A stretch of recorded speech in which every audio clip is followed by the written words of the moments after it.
Hello, everybody. My name's Paul Hello. Allen, And I'm Ed Scar. and welcome back to the brush. Back to the brush. Yes. Today we have a really special landmark episode because we have reached 12 months, and that's an entire year for those who are not aware of such things. So yeah, we've lasted to an entire year with the podcast. Yeah. So thanks to everyone who's been watching so far, and thanks to everyone in the future who comes back to watch our humble beginnings. Yeah. Just go back through the back catalogue. Yeah. Anyone wants to put the playlist on loop, they can. They can just watch all of them back to back. You could slowly see my hair recede. Yeah, I mean, mine started back here. It doesn't matter. So if you want to check out the playlist, that is, of course, on the main Back to the Brush podcast channel. We also have an Instagram where we post some images for every episode, showing kind of a close-up view that you might not get if you're just watching the episode. And also, for anyone who wants to mention in the comments any mistakes that we have made along the way, and of course for anyone who wants to make a mention in the comments below of any mistakes that we've made along the way or any extra information that you'd like to share with us, mark that with the order redactus, and we include that at the end of the next episode as a correction. Yep. In particular with this episode, because this is going to be the one I edit for the first time. So changing some keep things. Keep an eye out for those black slides and black frames and flag frames. Yeah. So, as this is your episode, what are we going to be talking about today? So, we have always got the models we've painted over the past month and a bit. We thought it'd be quite cool for the 12-month anniversary to go over our favourite models from the last 12 months and just sort of show those and say, you know, I enjoyed painting this, or I like this model. Yeah, just a little bit of a retrospective. Yeah. We're going to talk a bit about mixed media. So models that contain plastic and metal, or resin and plastics and stuff like that, and just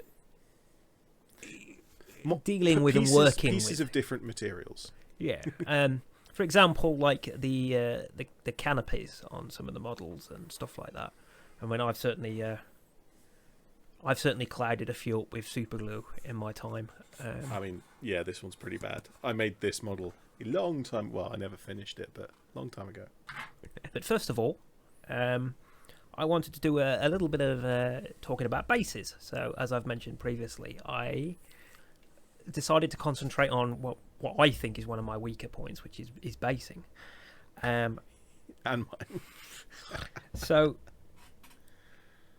if you see over on Ed's channel, there'll obviously be a link in the description. We recently did a battle report with some of Ed's Gaunt Ghost models and some of my Chaos models. Yeah. So, as when I travelled down to Ed's house, we went out with Amethyst Quill, good friend of the channel, and she was looking at this Basin material that Games Workshop sell that you paint on. It has to be a couple of mil thick, doesn't it? Yeah, the exact thickness varies how effective it is. And then when it dries, it makes like a crackle effect, like a scorched earth. So there are a few different products for this by different companies. I'm looking at some chemistry to make some like custom homemade stuff, because it technically isn't that difficult. But... Well, as about 2 hours ago, Midwinter Minis did a video about Basin, and he actually does cover making a custom one of those, so that'll be interesting to look at. I should probably have gone to watch that. But I picked up some bases that were resin cast off of eBay that had already got this sort of pattern in. So they've got skulls and stuff as well, which is quite cool. So I've purchased those, and there's one without a model on it. They're obviously incredibly cheap. I think I paid £5 for 5 of the big ones, and then I got 10 of the little ones for that's not that cheap. As opposed to the actual Games Workshop product, which I've picked up since Amethyst Quill bought this, and I waited for her and Ed to send me photos of their test results. So that was £4.50 for from my local game shop for one of these bigger bottles. So I'm looking forward to probably next month showing some comparisons between the two. As I say, I'm fairly certain looking at these that I bought, I think the person literally used one of these products on a flat base and then made a mold. That's an interesting idea. I wonder how well crackle paint would survive under. It's like, let me get the right angle. That one's got like rocks on it and stuff. Yeah, that does look like sand and. Yeah, it does. It definitely, that one's got sand bigger gravel. That one's got bigger cracks and stuff on it. Yeah. So yeah, I'm intrigued. I'm intrigued now. As I've mentioned previously, I'm going to be migrating all my sisters onto desert bases, just because up until recently, with Basin, I've just done whatever I fancy at the time. And I mean that's sort of boded me quite well. But I just want them all to be consistent, just for this one army. Yeah, at fair least. enough. So I'm sort of moving towards retrospectively making it look like they're on sand, which is easy enough. I mean, what I'm doing is I'm just painting a sand colour over the top and then an orange over the top of that. And that kind of matches the Games Workshop Armageddon Dust. So I got that in my starter set. And it's just the sand? Yes, that's sand mixed in with like a sand coloured paint. However, it's amazing that they purchased put the sand in a bottle and charge you £5 for it, or £4.50 or whatever it was. Yeah, well, I mean, what I've done is I bought the Zandairy Dust, which is the closest colour to that, and just painted over where I've used the other different basing materials to make it look like sand. So I've actually found, and I'll mention scale sand in a moment, but I've actually found that real full-size sand can be extremely useful. Particularly recently, there are like shortages of such things, and things are being made to fit like whatever there is. We got some bags of sand for my back garden, and I scooped out a handful, dried it in the oven to make sure there's no like moisture in it, to make sure there's no germs in it or whatever. That stuff often gets stopped rained it on. shrinking as well when it gets dry and stuff like that. Yeah, but then I filtered it, and I filtered it first with a sieve that I've got on my static grass applicator, and I just got normal sand, kind of a medium grit sand. That's what you'd expect from that. And then I found it was actually a pen lid for the next size up, and I filtered it again through the holes in this pen lid, and I got these very small stones. And then I did it again by just kind of laying it out on a piece of plastic and moving all of the big pieces to one side and all the small pieces to the other side. So I've effectively ended up with 4 different sizes of particle grain out of this bag of sand, and I've got like medium fine sand, small rocks, medium rocks, and some bigger rocks as well, just out of that. So this is the sharp sand we purchased when I was there. Yeah. Usually sharp sand would only be the sand, whereas obviously this has been bulked up with stones and whatever mixed in, which is, for me, for the application I need it for, that's fine. But also for basing, it's actually really useful because I've got 4 different types now. Yeah. But I've found that for scale sand, if you use real sand, it's way too big. Real sand looks like gravel in scale, so if you want gravel, perfect, use sand. But if you want sand, you have to use a finer particulate. So I find that like a layer of super glue and then pour baking powder over the top. Yes. And it sets really hard. Once you've primed it, the baking powder then doesn't react with the paint on top, and you paint it sand color. Okay. Varnish it if you need to make sure it stays dry. Okay. Do you want to go ahead and share some of the models that you've painted this month? Yes, I shall. I have, strangely enough, I usually paint about 10 to 15 models a month. And I like to, as long as I hit 10 models a month, I'm perfectly happy. Now, because of the back-end changes to the podcast that we mentioned, we've only had 3 weeks instead of 4 weeks. However, I've still managed to paint 10 models. As you'll see in a moment, some of them are very small, but they count. They count. So I'll start with some of the larger ones. I have another Zona model. My slow kind of progress going through the models from the Zona Secrets of Chernobyl board game. And this is the Drunkard. And I started painting this just by scraping up all of the paints off of my wet palette.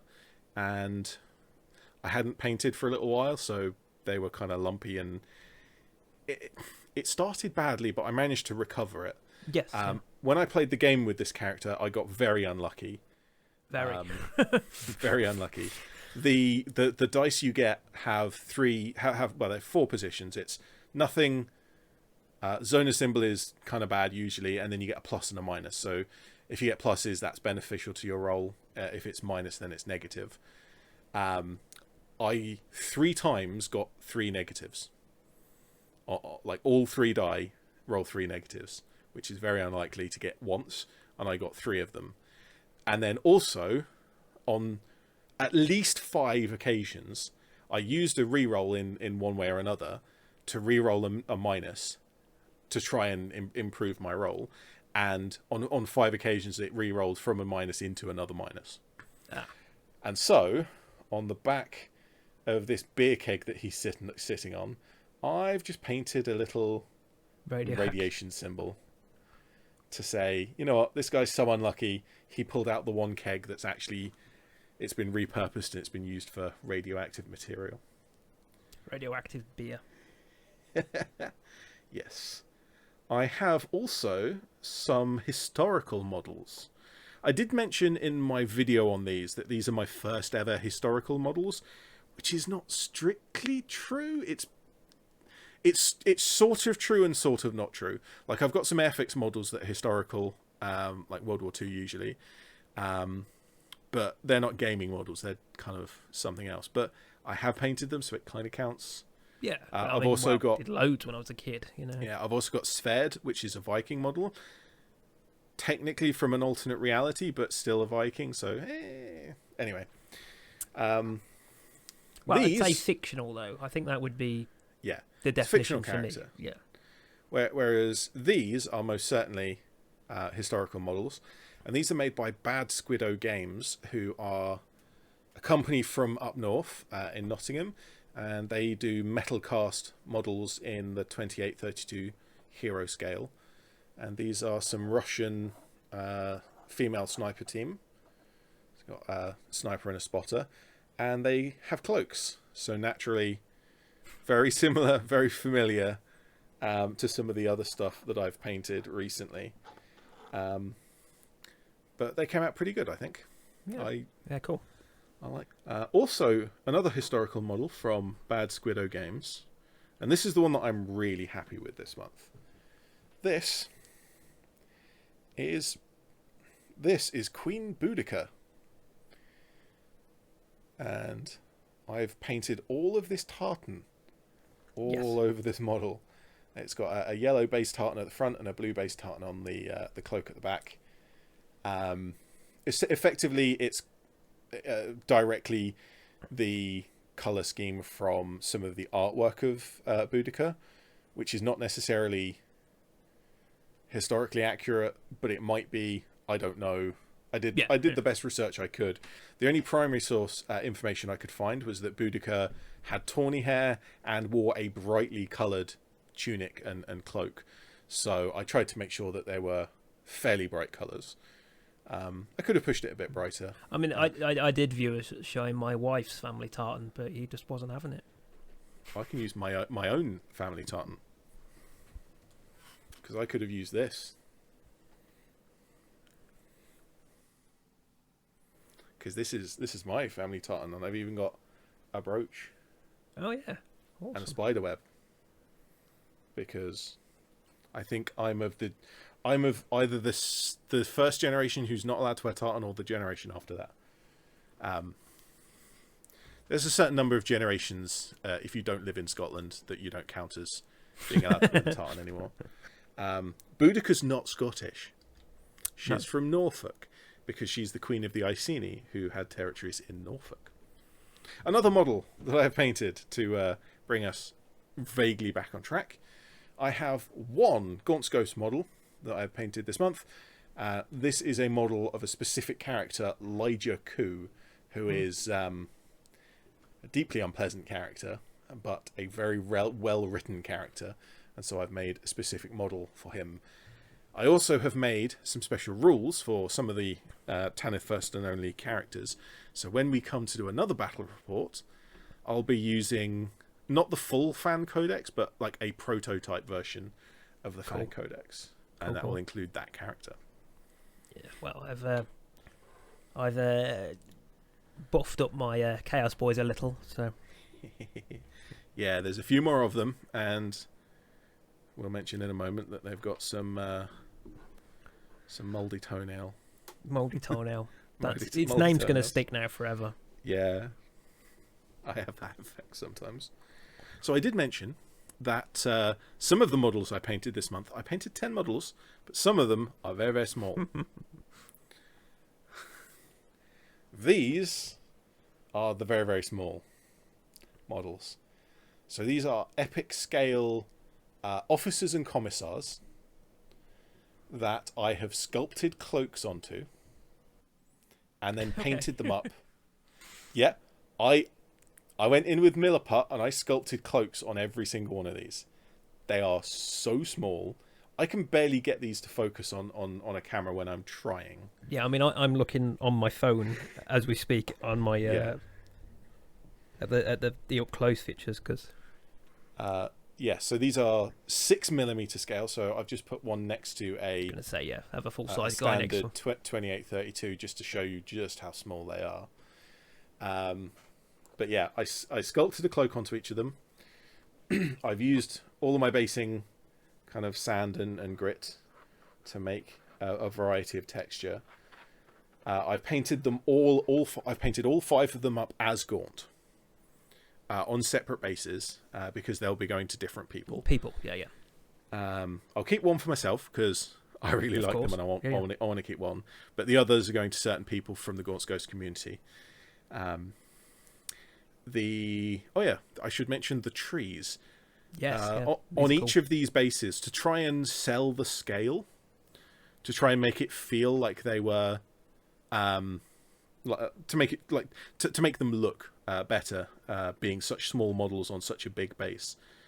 I've made some trees, and the way that I did that was with just a toothpick to be the tree trunk, and a blob of Milliput that I rolled into kind of a sort of a rounded cone. Yeah. And then before it cured, I used another toothpick to just scratch some lines all over them, so that when they painted, they would sort of look like have texture. Yeah. Well, branches and leaves. Yeah, they look like conifers. Yeah, that kind of thing. They're good enough. No, I think they're really good. The work I put into the cloaks was very, very difficult, and I was very careful about it. The trees, I did put some effort in, but I didn't go back to redo anything there. So they are as they are. But it does fill up the base because without them, the base looked like they were swamped. Uninteresting. Yeah. So the epic models, presumably originally you wouldn't have based just a single one of those on a base, would you? Would there be a group of them? So originally, I think that they would go on a 5mm by 10mm base, and all 5 of them would be on that base. Oh wow! I'm not teeny tiny. No, it wouldn't. It would have been 10 by 30, I think. I don't know. Whatever it was, it would have been a square or rectangle base, and you would have had all 5 models on together as a single entity, and most likely you would have them in base-to-base contact with other infantry units. Epic and Titanicus and those games are much less about the individual soldier, and they're more about how you control the space, how you control the battle. So individual soldiers become less relevant on the grand scheme of things. That is the point of that kind of battle game. Yes. But for these, I've put them on 25mm round bases, and I've used my resin molding. I thought they were 32. No, they are 25. Okay. So there's the ghost, the full size ghost next to them on a 25 as well. Yeah. Ah. Yeah, same base. Yeah. Same base size. Ah, okay. But these are a basing trick that I've been using recently, and I need to do a video on it. For anything with a pudding base, because pudding bases are slightly annoying. They're fine as they are, but for the most part. But often they're too small, and so the model falls over. And it's also not necessarily the correct size for every game, whereas a standard round base is more universal. Yes. So what I've done is I've made a mold for the bases with an open top. So it's a one-piece mold with an open top. And you pour resin in so that it fills up the rim, and then you put the model with its pudding base in, and it fuses together as one base. Yeah. The alternate ways of doing that kind of thing is you either glue the pudding base to a normal base, which I've done before, and then you kind of build up around it, cover it with texture to kind of hide the fact that there's this extra lump, or you cut the model off of the pudding base, like slice underneath their feet, and then glue them onto the normal base, which sometimes is fine. But if you've got like really small feet, which a lot of that kind of model often has very small feet, yeah, it's very small, very weak joint. But also sometimes a lot, like these are metal models, and trying to cut a metal model, like trying to cut the sole of a boot away from a pudding base when it's a metal model, that's an extremely difficult thing to do. Can be done, I've done it, but it's more difficult. And this way of fusing them into a larger base, but having the pudding base inside, like underneath the surface of the resin, it makes it look nicer, and it makes it really strong. And I'm kind of happy about this technique. I do like that technique. But those are the models that I have made this month. So, would you like to show off some of yours? This month, I've been doing some more Nurgly boys, and adding to the Chaos Forces. Adding to the Chaos Forces, and of course my ever-growing Sisters of Battle Army. Oh yeah, you got some more sisters as well, didn't you? Yeah, got all the sisters. So first of all, I'll go back to the Chaos spawn models. So this was the one that was blue. So it's now purple. Is his pinky friend? I like that you've kind of kept some of the blue in the recesses. Or at least it's sort of. Yeah, it wasn't deliberate, but yeah. So it's a purple with a pink. A pinky heavy dry brush, and then a lighter pink edge highlights, and then under the foot there's like a piece of wood, like he's supposed to be standing on a bit of a tree trunk. So oh yeah, I see it. I went ahead and glued an actual piece of stick here that I painted up the same, just to try and make just to tie it together, yeah. Because all of my Chaos models are on like a mud base with they've got a green rim. Conveniently, so are my Tanith. The classic matchup. So yeah, he's not finished yet. As I mentioned previously, I'm really struggling with these models. I just can't get my head around these particular ones, if you get me. It's a bit hard. So let's have a look at my mouldy toenail, shall we, Ed? Yeah, the mouldy toenail. So this is it's a blight hauler. So we recently finished our battle report for it. Was it 500 points we played? It was 500 point Chaos versus Tanith, and there is a video of that. Yeah, 2-hour video if you want to watch a battle report. If you're here for the podcast, you probably enjoy long videos. Yes, so swing over and watch that. You could watch it like 175 speed, and the bit where I sing numbers would be quite amusing. So I wanted some sort of vehicles to boost us up to this new 750 game, and this strangely is the single cheapest Death Guard model they sell. So Games Workshop Direct, this was £15. I bought it off eBay for 11. So Yeah, it's one of those quick build ones. So other than my very first models when I first got back into painting, I haven't bought any of these. Well, they call it easy build. Yeah, it's easy build, and it's not easy build. It's not. So it's designed for them to push together without any glue, if anyone hasn't come across that. But if you just put glue into the holes and pegs where they're supposed to clip together, it won't push together properly. So you end up just sort of cutting them off and then gluing the lid, and it's just weird. It's weird. Yeah, I've had some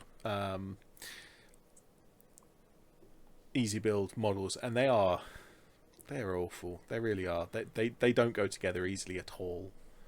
And also, like, painting them in sub-assemblies is almost impossible because they've got, like, one piece will have half of a head, the chest and the left thigh, and another piece will have bits of the cloth and bits of the armor and bits of the skin.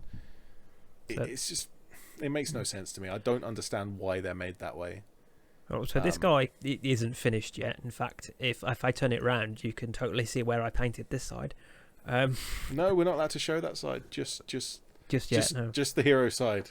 So yeah, so this is, and then I also bought the floaty toenail, flying mouldy toenail. Yeah, the Blight drone, I believe. Yeah, that sounds about right. Something like that. Yeah, so I've got a couple of those to paint up, and then also, and this will be news to Ed as well, I picked up 2 of the Space Marine Hero Series 3 blind bags, purely because the 2 most common ones from these blind bags are the cheapest Death Guard miniatures you can acquire for individual Space Marines, basically. So I've got 2 more just to bolster the army up to the Death Guard, just Chaos Space Marine squad. Yes, Chaos Space Marine. Yeah, so okay. Basically, I've now got 7 Death Guard, and then if I include the 2 Chaos Slaneshi ones, that will bring us up to 9. So I've got almost a full-size unit now. Nearly a full squad. Yeah. By the time we get to 1,000 points, you'll have a 10-man squad. Yeah. So, moving around to my Sisters of Battle. Yes. As I mentioned, I purchased some of these dry sandy bases. Armor suits. These are really cool. I was, as a lot of people in the Sisters of Battle community, I was on the ropes as to whether I like these or not. So, because essentially you look, little head, little body. She's essentially in like a walker. But now I've painted them, I really love these. These are great. And the sword arms I've attached, there's an option to pick between, but I wanted the sword to look cool. But this arm, they're not attached at all. They come off at the shoulder joint. So is that just the pegs? Yeah, it's just the pegs. But if anyone's interested in that particular technique, it's from Sword and Steel. She did a review of these models, and she was talking about you don't even need to magnetize these. You can magnetize this arm, but I prefer the power sword, so I just went. But yeah, they're pretty cool. I mean, this is the sister in charge, large and in charge. Yeah, the sister superior.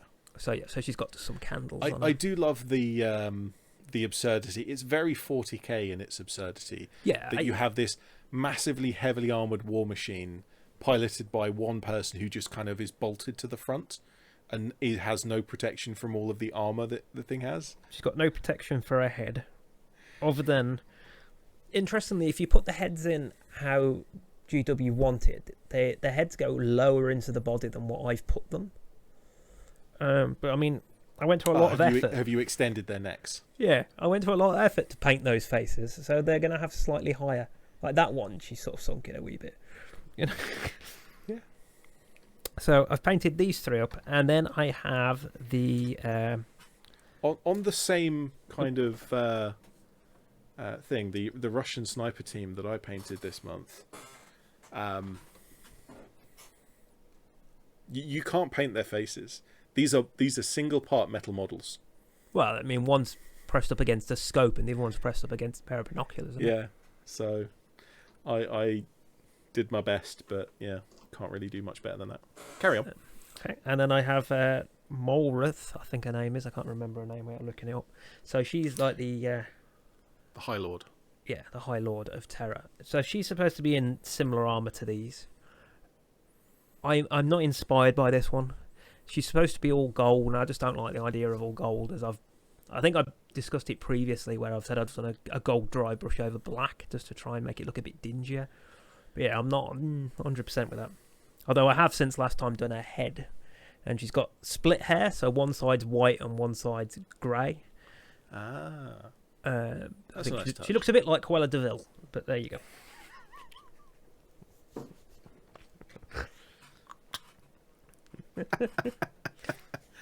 Those are pretty much the only models I've painted to completion this month.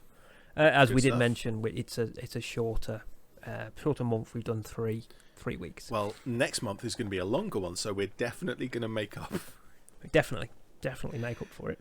Next month I come back with 5 models instead of 10. I mean, I've got all of these ones to do next, with the halberds. Ah, and the shields. The that you were shields doing with the guns in them, yeah. With the So I've the painted up gold their and bases, but of course you have. and I Plenty you also can do with that. got the new Sisters of Battle tankies. So I got the Castigator. Which I have been referring to as a Chaos Predator.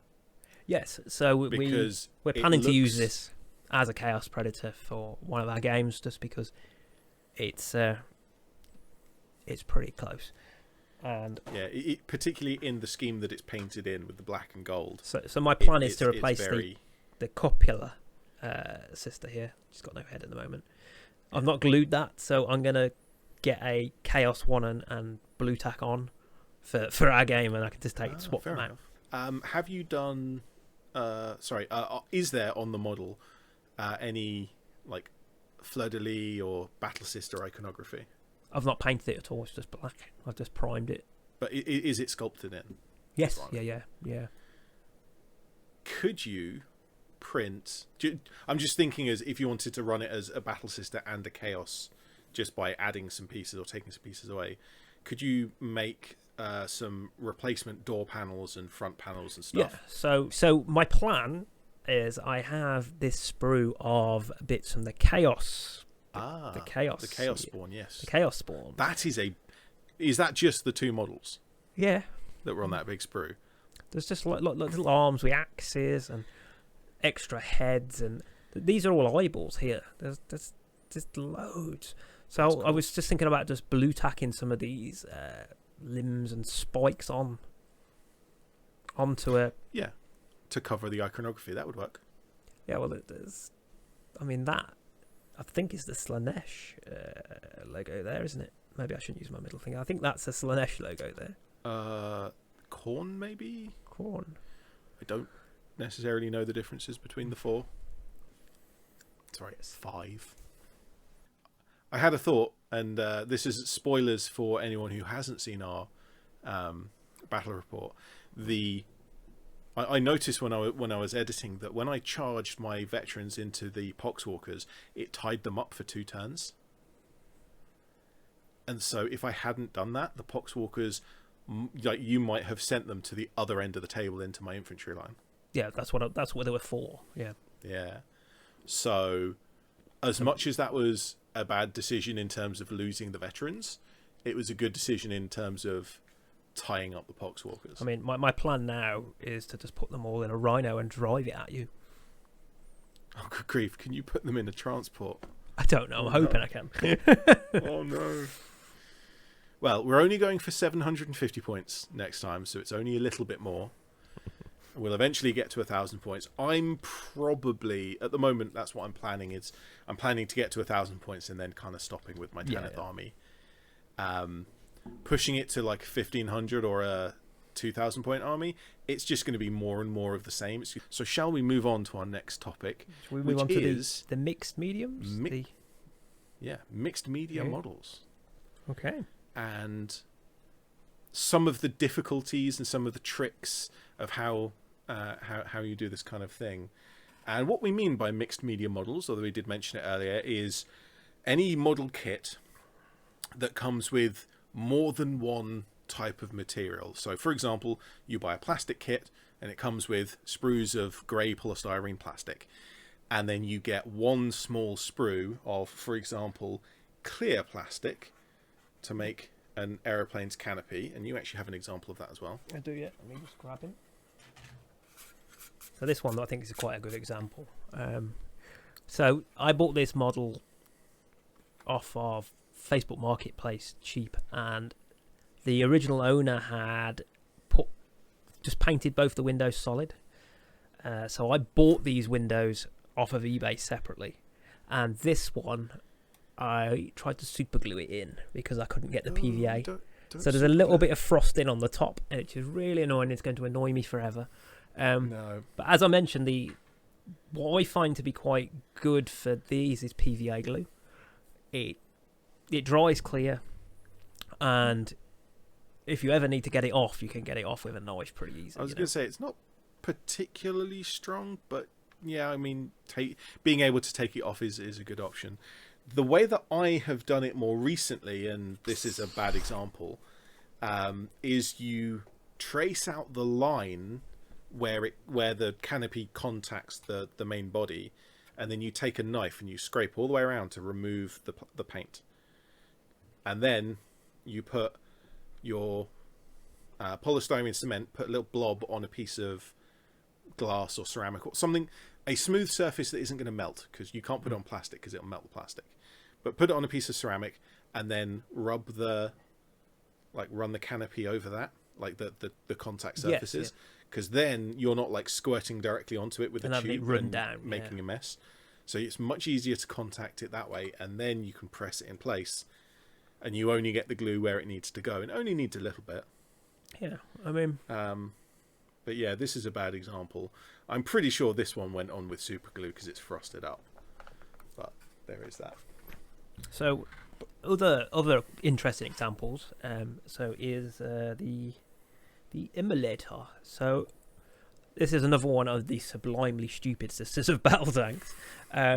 So they're all sublimely stupid. That's the point. It's 40k. So she's got a massive stained glass window in front of her. As you can see, I've not glued that on because I don't actually run it with this because I don't like it. Fair enough. But this obviously is a clear plastic piece.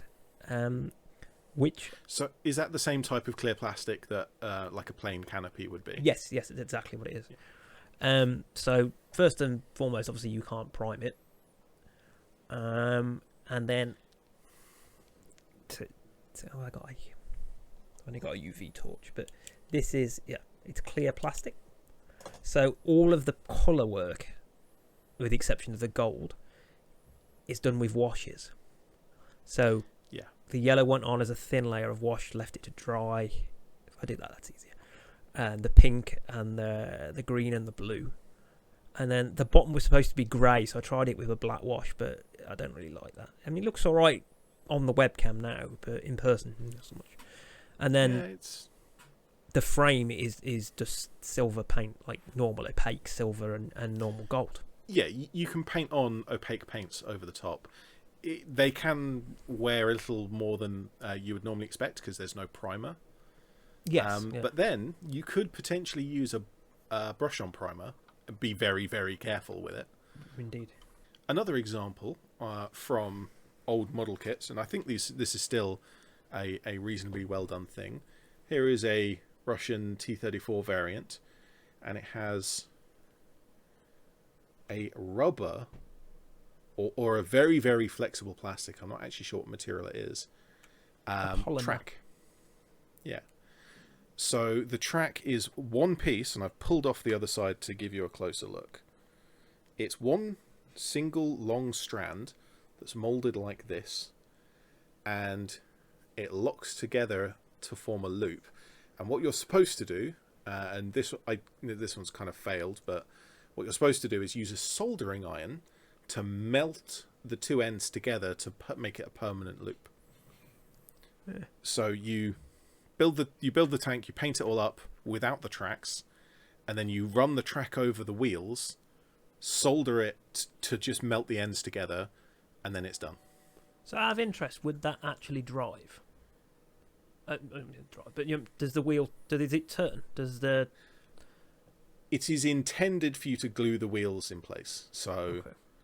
no, it's not intended for that. You could probably make it work because this is a flexible material. Yeah, I'm just thinking that's got a much more natural look to like the Rhino Tracks, which anyone who plays at 40k, like, these are separate little bits. So you got 3 joined together there, then a single, and then a double that goes up into there. So it doesn't feel as fluid as real life, whereas that obviously is going to have the tension points in the right place because it is stretched over a... Yes, but also no, but also kind of maybe, because while yes, this does flex and droop, it doesn't necessarily droop as much as the real tracks do. No, of course not. No. Real tracks do. I actually have been to Bovington Tank Museum recently, so I've got some reference images that I took over there of tank tracks and that kind of things to help with my painting. This doesn't sag. Like, if I just hold it there, there's no wheels. Hold it this way up. There's no wheels supporting it, but it's still kind of basically holding it the same shape. But also, each of the individual track pieces here can flex, whereas on a real tank, that can't happen. Like, No, they wouldn't go from there is a join between each tank section, track section, but each track section itself is a solid lump of metal, so it's not going to flex and bend by itself. And so the kind of the Games Workshop way and some of the other model kits I've seen that do a similar thing, if you can separate, if you can use the individual pieces to make it look like they're being wrapped around stuff, then you end up with a better effect from that, I think. This kind of rubbery stuff, I've done 2 tanks like this, and neither of them worked very well. They're too inconsistent. I mean, I've never seen that before. Yeah. I don't know how popular it is, and I don't know how often it's done. I mean, I've got so I've got obviously this model car I did for the Fallout table. So I mean, that's got rubber wheels, over the top of a plastic spoke. But yeah, I've never seen a tank track like that before. Interestingly, I painted some brown on these wheels to try and make them look a bit dirty. But I don't know how well it would stick on there. I mean, not that I drive it around in a game. It's just... So this is one of my models for my 5 favourite of the year. This is my captain I made. These are Kitbash. So the base here, these are resin printed orc skulls. So those of you that know the channel, Ed is primarily an orc player, so I sort of did that. I've got about 4,000 points. He's got a few. He's got a few I've got a few of them. So these, obviously, the model up here is genuine Games Workshop plastic, genuine Games Workshop plastic base, but this is 3D resin printed. So when it comes to sort of joining this, you can't use your normal poly cement. I suppose you could, but it wouldn't work. So your options are adhesive. I mean, obviously that's the only point holding this guy up. So what I've used there is a UV Cure resin. It's all warped away. A lot stronger than super glue. It's a lot stronger than super. You can get sort of like the big bottles like that, or you can get like these small things. It's 5-second fix on Amazon. It's quite expensive, but absolutely brilliant product.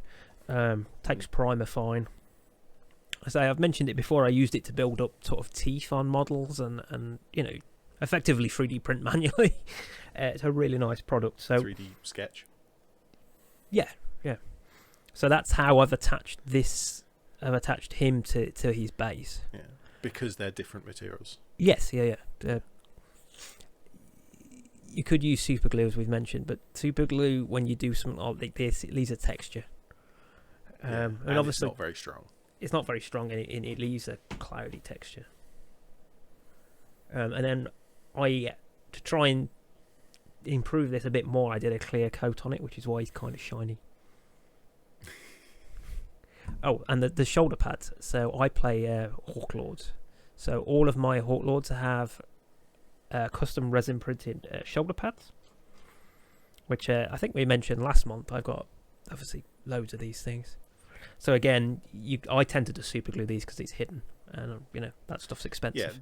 Yeah, there's a lot of contact surface for a shoulder pad, so and they're not very heavy, so super glue's fine for that. Yeah, that is a good advantage to 3D printing, is just having small extra things that you can glue on that then change it, so you can have your plastic model kit with your resin cast base and your resin printed shoulder pads. Yeah, I mean, even if we go back to these, I mean, these are resin bases, so these sisters are super glue to these. The problem, obviously, with that is I can't put UV cure resin under the foot and then shine UV light through solid resin, so I haven't got a lot of choice with that. But well, I have one last example, and that is one of the models that I painted this month. This is the Queen Boudicca model from Bad Squiddo Games. Yes. And her spear.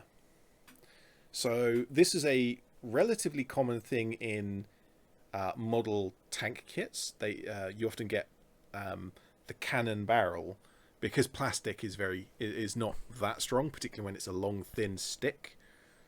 Like if you imagine like the cannon of this tank, that's a very thin bit of plastic. Yes, indeed. Yes. And so you can buy upgrade parts, third-party parts, to have a brass cannon barrel.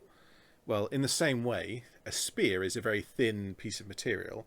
So if you made that out of the pewter, because like a metal cast model, if you made it out of the same metal, that would be extremely weak and flexible. Yeah. If you even knock that over and it'll bend. So a lot of the time when you see like metal models with spears, the spears are really, really thick to make sure that they don't bend. Yeah. I mean, I have got one in front of me, which is yeah. So yeah, I mean, well, what they've done there is they've cast the sheet, the standard material to try and make it thicker. But yeah, like you say, if it was just that thin stick, that wouldn't that wouldn't survive. Yeah, that's actually a good example, because you've got the extra fabric part of the model and the wooden stick part of the model as one fused piece of metal, which makes the whole thing stronger. Yes, yeah. But in the case of these spears, there is I think it's a one-person operation as far as I'm aware, but what they do, and I've just put it down and lost it, is they take a piece of wire and hammer the end of the wire into a spearhead shape. And because this wire, or this kind of thin metal rod, because this is a steel piece, this is a standard thing that you can just buy in fairly commonly for not very much. But because it's steel, it's an awful lot stronger than the pewter or a plastic. Yeah, it's got more tensile. I mean, if we look at this in comparison, like that. Yeah, that's thicker and also more flexible. Definitely. And so what you end up with once you cut the excess down is you get a spear that's the right size, that is strong. So I can drop this on the floor and the spear's not going to be the first thing that breaks. Not by a long way. And it looks pretty good. The difficulty here is that you often have to modify the model to actually make it fit the spear. So in the case of this specific model, I had to drill through the hand. Yeah. Because you can't cast, even with a two-part mold, you can't cast a thin hole going through a hand. No, definitely not. No. Casting doesn't really work. There were dimples that help you guide, so that you can just put the drill in and it'll center it properly. In some cases, you can have, like if you have a hand that's molded like this, that you can then glue the spear into. I've seen some of the other kits like that, but this is the first time I've actually had one of these wire spears. So was that supplied? I thought this was, when you showed me this last week, I thought it was a mod you were doing to it. No, this wire spear is included with the kit. It's intended for this kit. The model is intended to use this wire spear. Okay. And so that's why the hand has like kind of like that. Like there's a dimple at each end of the hand to help you drill Guide through you it. drill, yeah. And then you slide this in. I did have some trouble painting it, I will say, because this is a very smooth piece of metal, and I didn't sandpaper it or anything like that. I didn't do anything. So you can get the texture primer it. to stick. Yeah. And so I painted it, and then I put it into the hand, and because I drilled the hand very tightly, It's scratched off. It scraped all of the paint off, and so I just had the hand there, and everything that had gone through the hand was unpainted. So I had to come back with some brush on primer and just paint the spear over again. Now that I've varnished it and I've moved it around a bit, I think it's okay. Like, I'm going to scratch it with my fingernail just on the underneath, and it's not immediately coming off, so I don't think it's a like sometimes you paint a model and then you touch it and you immediately rip off the paint. Yeah. I don't think that's a massive problem, but it is one of those things that maybe you want to. I think it is more of a problem with metal. I honestly think the metal ones are more prone to losing paint. Yeah. But yeah, I've seen this concept around a little bit with the wire spears, but this is the first time I've actually done it, and I like it. Yeah. Shall we move on to our special 1 year anniversary? Yeah. episode 12 month. Kind of showcase, because what we'd like to do is show off some of our favourite models that we've made over the last year, and probably most of these models have already featured in the podcast before, but we wanted to pick them out just to say, you know, these are our favourites of our time. I don't think most of mine have, you know.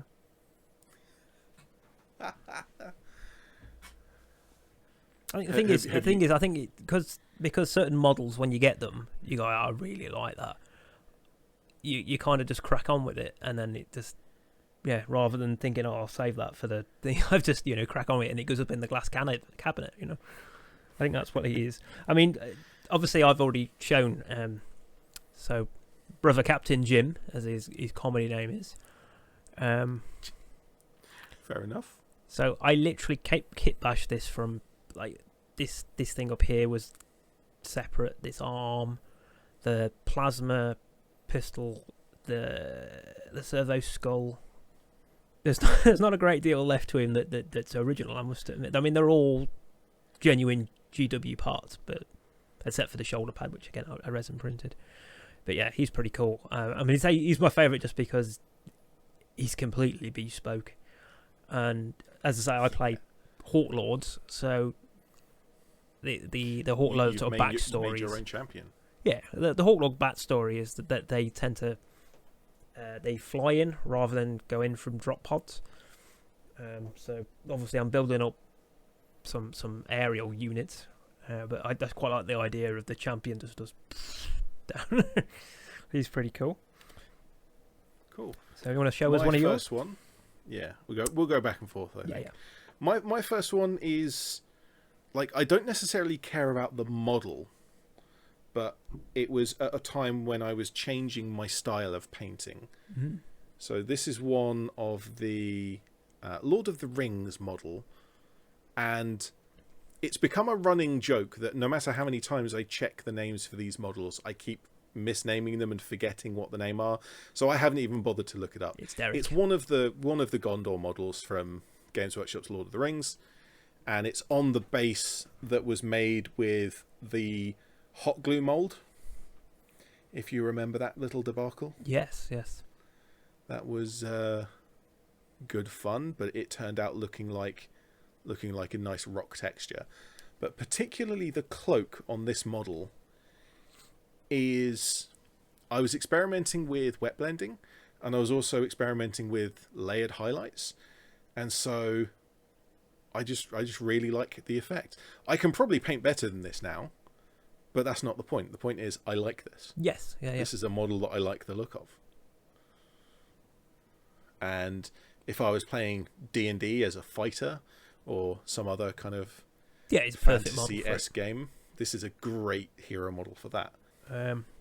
So my favourite cat models, actual physical models, are the Seraphim. So I love these sculpts, just down to the legs, and they're cool.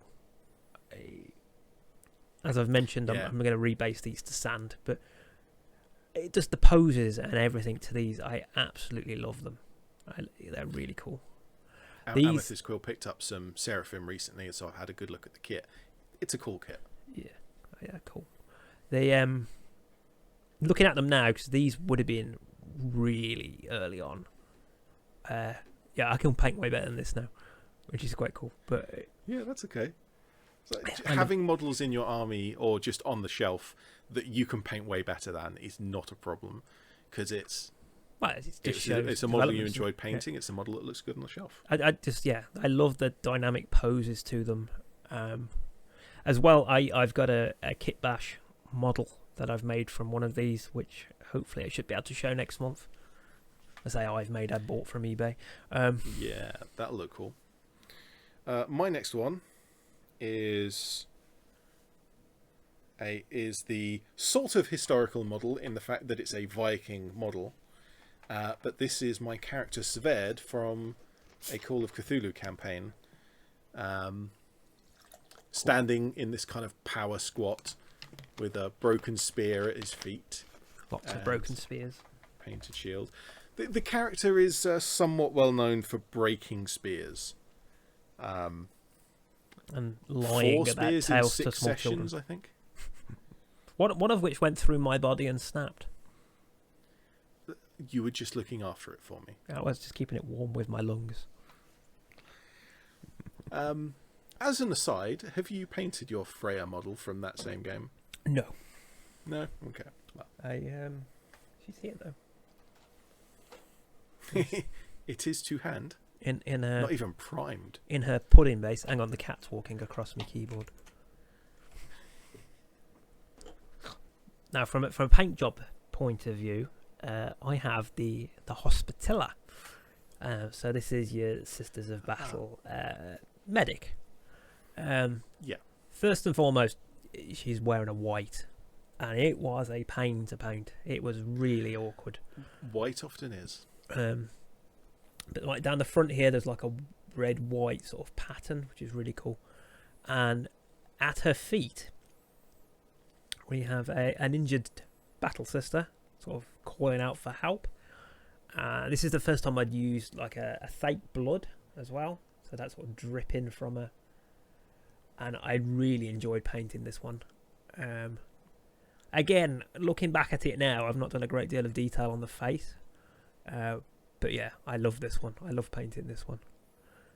And like the doves are obviously attached to like scrolls, and I painted all the little lines in there.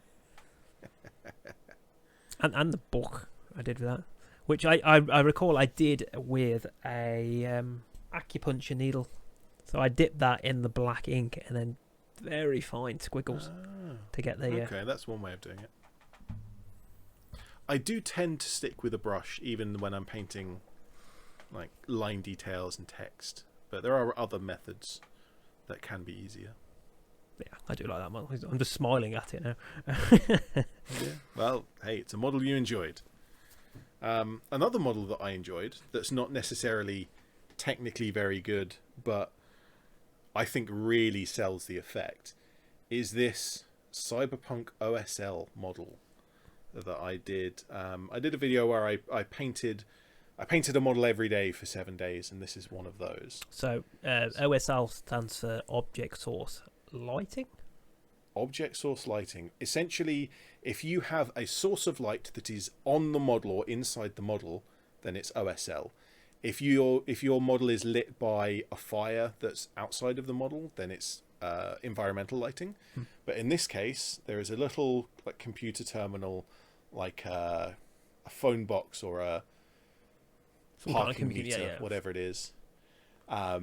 It has a screen that is lit up, and so I've done a black base coat on the whole model, and most of the model is still just left with the black primer.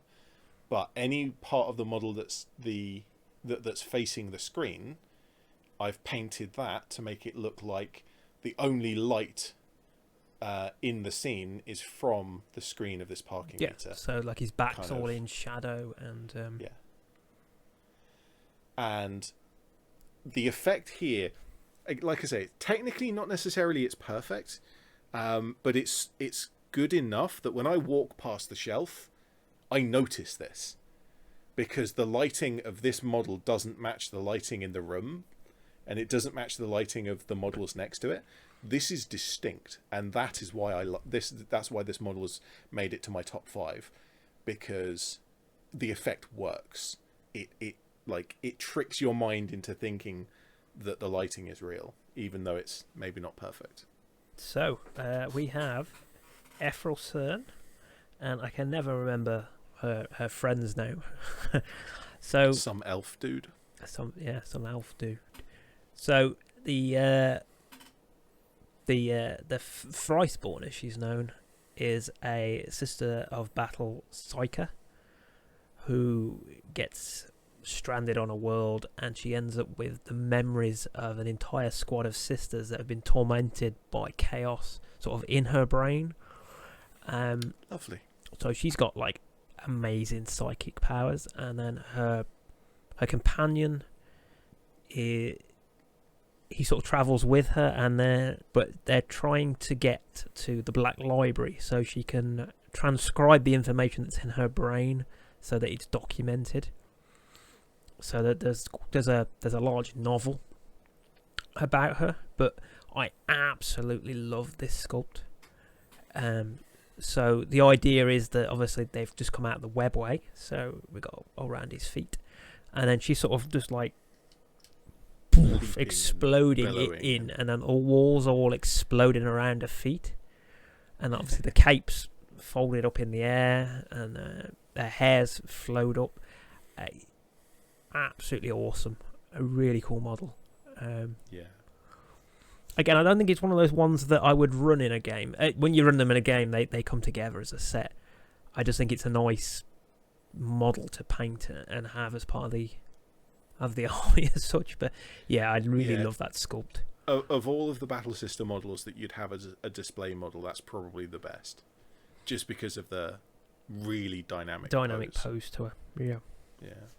My next choice, also I have chosen because of the pose of the model, but rather than being dynamic, it's almost the opposite. So this is my 10th first and only sniper, made from a is it Victoria Miniatures Svargan sniper. So it's kind of the winter, or it's almost Russian in a way. It's kind of very similar to my brand new Russian sniper. They've got the same kind of cap. It's a Boudicca cap, and they've both got cloaks. But the pose here, this is just a badass, confident pose. This is the pose of someone who's been there, done that, knows their skill, doesn't have to prove it to anyone, familiar with the rifle and just holding it at the shoulder. Such a cool pose. I really like this model, and it is one of my favorites. My last model, which is amusing. So this is Saint Celestine, but it's the old metal one. I prefer the mold on this. Interestingly, I purchased this on Facebook Marketplace, and it turned out to be the next town over. So I went and collected it, and fair enough. I absolutely fell in love with the paint scheme that the previous owner did. So all I've done is added the gold rim to the base to match the rest of my army. But she's a metallic purple, and she's got like pink hair. It is really cool. It's beautiful, and yeah, that it would be a shame to paint strip that, because that does look so good. It's a nice job. I mean, the gentleman I bought it from, he said that his friend who does commission works did it for him when he first started playing. Okay. But I mean, I can see like the green flowers on the sword. I think is probably a contrast paint, I would say. But the metallic purple is absolutely beautiful. As I just fell in love with this model.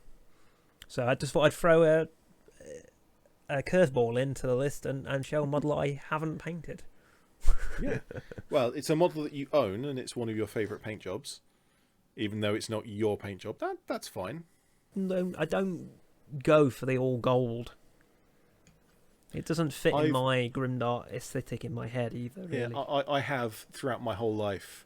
The silver and the gold, they just have no depth to them. They're too pale and shiny and chintzy. I don't like them. I much rather have steel and copper, for example. Yeah, much richer colours. I love this coppery colour on this. Yeah. That's more my style. Yeah, I do like that.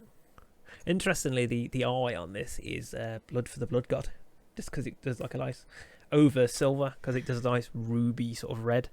I think it looked quite good. Fits.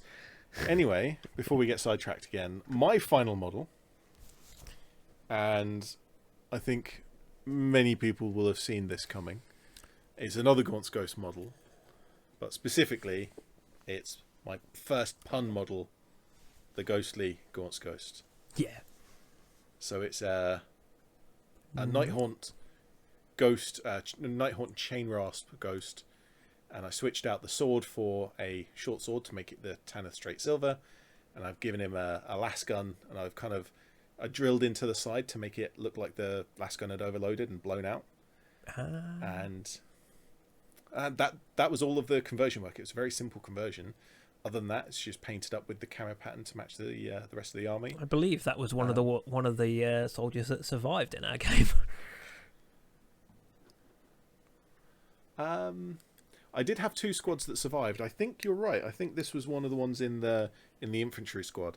But because this is a fully Games Workshop model and also has a lasgun to represent the weapon that the model should have, I run this as an Imperial Guards trooper in my army.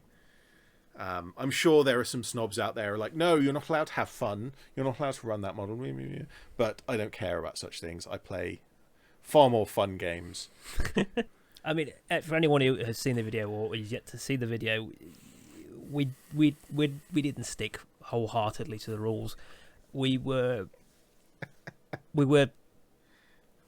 obviously experienced it in older editions, and we were, you know, I wouldn't say making it up as we went along, but we were following it best as we could. We obviously ignored some things. At the end of the day, it's about having fun. It's about having fun, and the end result was it was a close game. You know, one of us didn't walk all over the other, so yeah, it was good. Yeah. We enjoyed it. It's interesting that almost all of the comments, not 100%, but at least 90% of the comments that I've had about that battle report are about the rules. And it's like I put in the beginning of the video, us opening the rule book to show that we're not familiar with the rule system, and yet people are still it is the culture of Warhammer 40k at the moment to be sticklers over the rules and to play it properly and tournament play and the rules and I'm almost tempted to try one-page rules. Yeah. Which, if you don't know about that, it's a third party, well, parties, there's a lot of people involved, working to make an open source sort of rule set. I would actually argue that it is not third party. In fact, it is by definition not third party. When you are playing a one-page rules game, they're one-page rules and you are the first and second parties. And if you're using Games Workshop models, then Games Workshop are the third party because you're using third-party models for the game that you're playing. Yeah, so it's a set of rules created by another. It's not a company. It's a community, and obviously they have a lot of units that operate very similarly to Games Workshop models, but there's a lot more flexibility there. You know. Yeah, it's to allow you to play whatever to play a much more simple game using the models that you already own. And as many people own Games Workshop games, Games Workshop models, then you can use the Games Workshop models. It's not about faking it and getting getting one up on Games Workshop. It's mainly about getting away from Games Workshop. So playing other games by other companies or by one-page rules, but not having people forced into buying an entirely new ecosystem. You have to buy all the new rules. You have to buy all the new models. It's a very difficult thing for people to actually do that. And so having one-page rules, which are miniatures agnostic, is the term that keeps on getting thrown around. And there's a few other game systems. Reign in Hell is another one where, like, they give you the game system, but you can use whatever models you want. Like, I think they are looking at making some models, but you don't have to use their models. It is the point.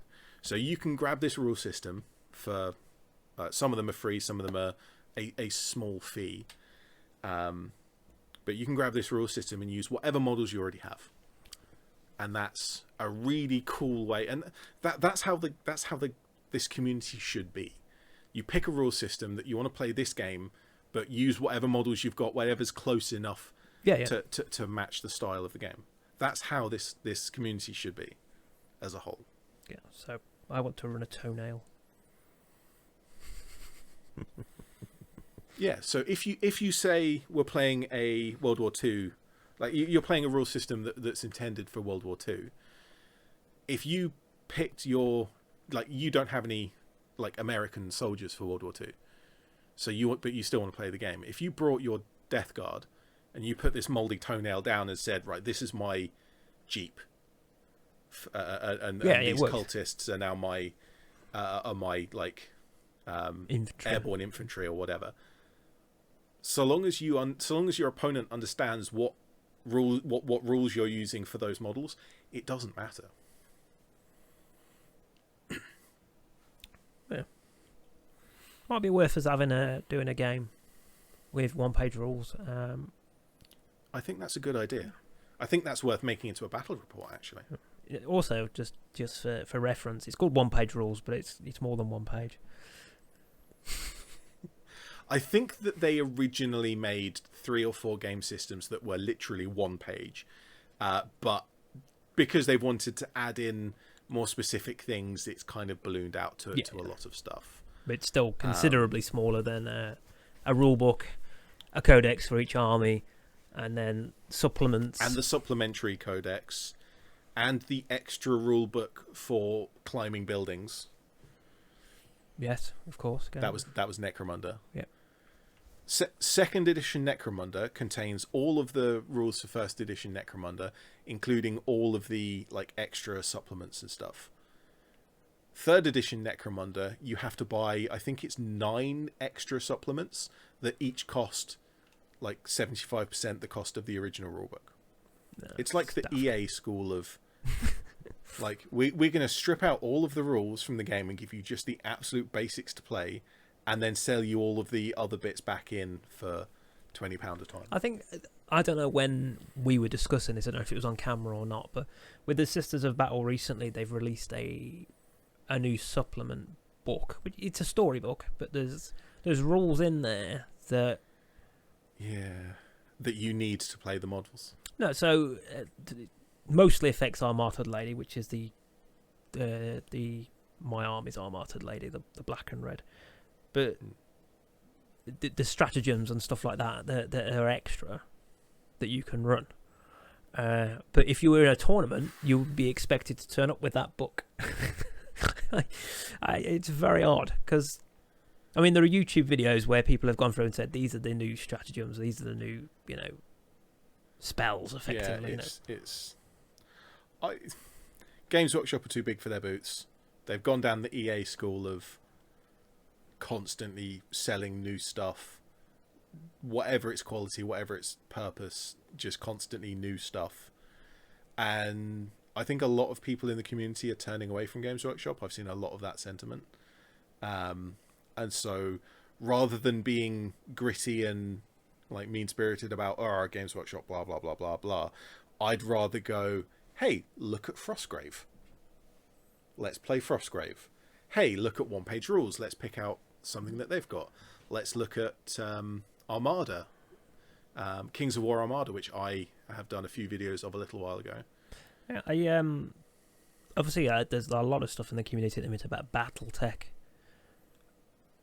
So I think BattleTech's become a little bit of a meme at the moment. yes, I mean I would love to play. I would genuinely love to play a game of BattleTech just to see what the rule system works like. So our friend Engelcat has the starter set for that, and I have resin printed him many units. So BattleTech is. Can you borrow the rule book so that we can have a game? So BattleTech is more open for you proxying models. Do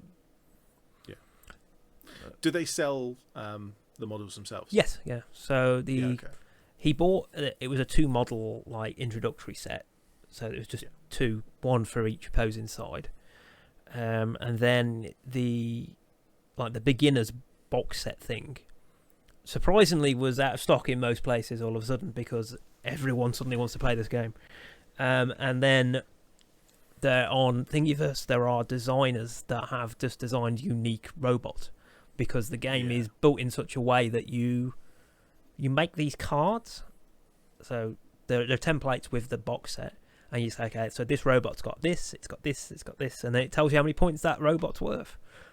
So it can be anything you want. Yeah, so you really can kind of make your own thing within the rules of the game. That is kind of cool. I certainly like the idea. I've seen someone who printed off a bunch of the Pacific Rim. Cool. Like Gypsy Danger, and painted them up absolutely beautifully. And they were playing BattleTech with like the Jaegers from I call it Specific Rim just because. Yeah, could you be more specific? Mispronouncing Pacific Rim. Pacific Rim. Yeah. Yeah. If you can grab the rulebook for that, we will play a game. And if anyone wants to put in the comments of this podcast any other game systems, whether they're free rules or whether they're just other game systems, we can probably pick them up and have a quick look, and we'll play it with the wrong models, but we'll give it a go and see what the and of course the channel is accepting donations. Not that anyone will, but just in case. And we'll see about that and maybe play a battle report. Yeah, cool. Right, well, I think we've covered everything. Well, we have covered a lot of stuff, and there's certainly a lot of editing to be done. And do be lenient in the comments about the editing for this video, because I will be teaching Paul how to do it for the first time. He won't let me use Windows Movie Maker. I don't think you could use Windows Movie Maker for this. You can't layer video. But I crash all the time. It's kind of fundamental for putting my face here and your face there. Or maybe there, depending on which way around you put it. This is all behind the scenes stuff that you probably don't care about at home. So what we shall do instead is move on to the Ordo Redactus and then close out the episode. So the Ordo Redactus is, of course, if I grab my rosette. So the Ordo Redactus is, of course, the section of the podcast where we take the comments and suggestions and more information from last month's episode and give them their fair shout in the forum. And we shall start with in fact, we've only got the official reports from the chief researcher of the Ordo Redactus, Foxymetz and Engel, who say from the official Ordo Redactus report regarding the study of material entitled Back to the Brush, episode 11. Researcher Engel comments that the flail miniature should be called a flagulant. So that's a pun name, which I very much appreciate. So this is the Zweil model, which is made from an Empire flagulant, and flagulant meaning flail. But I've replaced the flail with a flag, and so it should be flag. Oh, I see. I understand now. That is a good pun. Researcher Engel also comments that the tacky miniature you mentioned could be due to the primer you used reacting with the chemical or molecular properties of the vinyl, and that's the WizKids models. However, the WizKids models are pre-primed. I did not prime them, so that's not the case in that model. It's certainly possible with other models because spray cans will have... My cow is still sticky. Yeah, Something fell off my dwarf is still... spray cans will have solvents in them, and that's kind of part of how they work, and so that's why you need to spray from the correct distance, because the solvent evaporates off and then the paint sticks to the model. But in the case of the WizKids ones, they are pre-primed, so that's not the case there. In response to last month, we talked about metal models and resin models and plastic models. When you put paint on them, it feels different. Yes. And yes, the Order Redactus is agreeing with my statement that they are different. I want to understand how. I want to actually experiment. I want to paint some metal models, some plastic models, some resin models back to back to see if I can compare them and work out what the differences are and how to best paint each one. That's a project for another day. I'll get to it eventually. The Order Redactus would also like to praise Emperor Avatar Henry, and would like to inform Paul that he is helping and not interfering. Definitely. And that was that with the pictures with was that Henry helping with the pictures? I can't remember. No, that was Dusty. No, it was the ginger cat. Which one's your ginger cat? Well, Algar or Cherry got 2 ginger cats. Oh, okay. Little insight for the viewers at home. I have 6 cats. So, could be any of them. Yes, well, we have had at least a small amount of cat in today's episode as well, so the Order Redactus will be appeased there. Lastly, the Order Redactus would like to inform Ed that it is deemed incredibly bad-mannered to inform the audience that you will find information and then not promptly do so. Because I said I was going to look something up and put it on screen. I spend 4 hours editing each episode of the podcast, which is why I'm happy that Paul's taking over. If I make one small mistake, please forgive me. However, on the subject of what I didn't look up, the Order Redactus would like to inform the audience that the melting point of pewter is between 170 and 230 degrees centigrade. Really? And wow, I didn't think it'd be that high. That's really low. Yeah, but I mean... That's like PLA and polystyrene levels. That's like around the same temperature. The reason why there's such a big range of... it's an alloy, of temperature there. That's like 60 degrees range of temperature. That's because of impurities. Yeah, because I thought it was an alloy.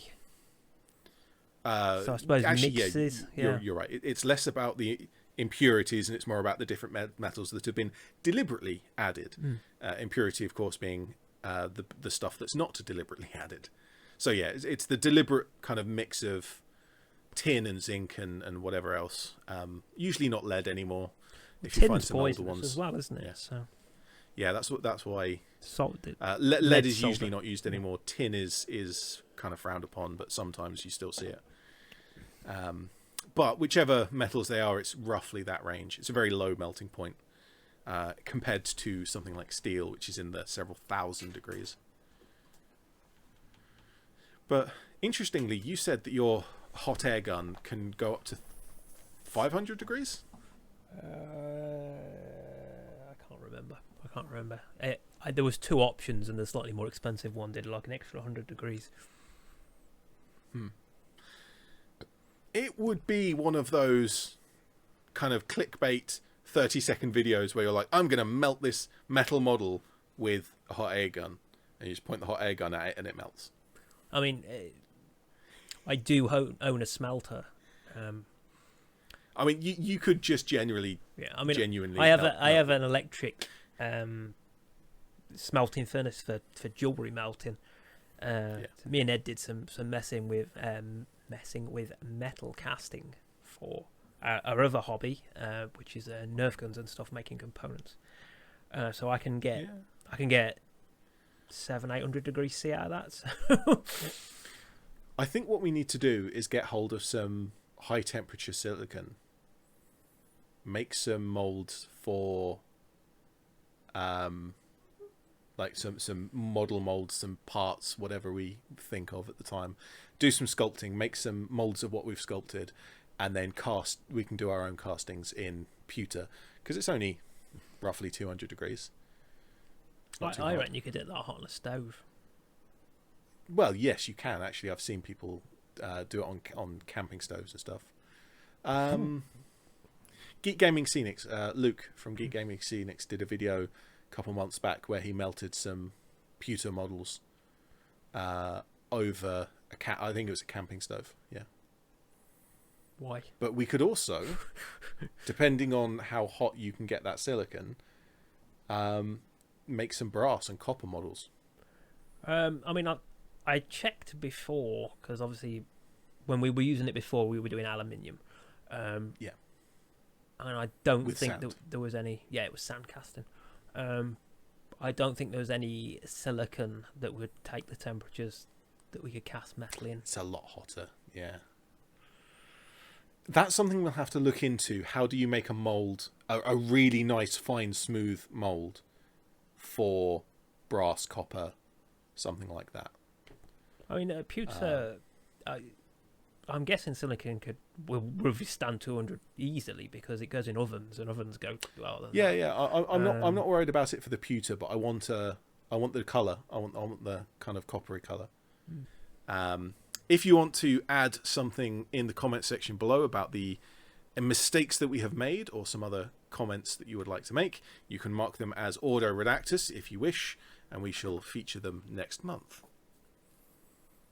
As always, we shall have our usual 10 photos over on Instagram. Obviously, our 5 favourite from the past year, and obviously some of the stuff we've been working on. I think we can put those in one image together. Yeah, we'll do the 5 together. But we've talked about a bunch of stuff, so we'll have plenty to fill out the maximum 10 images there. Yep. So we've mentioned a couple of stuff on Ed's channel, so we'll include the links in the description below, particularly to that battle report. The battle report. We've it's talked long, about that but quite it's a a lot. fun one. Yeah. Hopefully, this will be the first month after we started doing Back to the Brush minis. So, yes. if there's any feedback from those as well, please whack those in the comments as well. And we should also mention before we sign off that we have a second episode in our mini series on the way. Yeah, coming up shortly, where we do a bit of playing around with some of the contrast paints that I've got, and we try it on different base colours, and basically Ed has a play because he's never used one at all before. Yeah, I threw some around on some dwarves, and we showed some of the specifics there. So that's coming in probably 2 weeks' time. Thank you all for watching, and we will see you next time on Back to the Brush. Back to the Brush.